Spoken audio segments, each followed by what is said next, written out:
Гүрүдэв.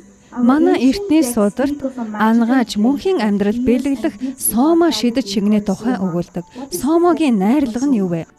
Бидний тарих шингэн ялгаруулдаг. Энэ шингэн толгойноос нуруугаар дамжин урсдаг. Энэхүү шингэнийг эртний мэргэд хэлсэн байдаг. Сомо гэдэг нь амаараа уучдаг шингэн биш, харин таны бие тогтолцоо ялгаруулдаг шингэн. Ахар сүл агны ялгаруулж, харин толгойноос сомо ялгардаг. Ийм зүйл болдог. Домогт өгүүлснээр навч таны дотор энэхүү шингэнийг бий болгодгоо гэдэг. Сомо навч 15 өдөр болоод нэг навч гаргадаг. Одоо үед байхгүй, устж үгүй болсон.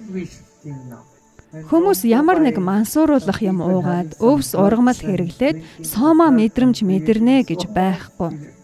Ингэхгүй. Сомо уурсахад та гэрэлтдэг. Мансууруулах бодис хэрэглэдэг хүмүүсийг хардаа тэд гэрэлтэж ядгүй. Үнэхэрийн үгүй. Тэд жаргалтай, сэтгэл хангалуун харагддаггүй. Тэд эрч хүчтэй өөдрөг энерги ялгаруулдаггүй. Сомо зохирол нийцлийн энергийг эргэн тойронд бий болгох ёстой. Тиймээс бид бясалгахад энэ бидний тархинд болж байдаг байх.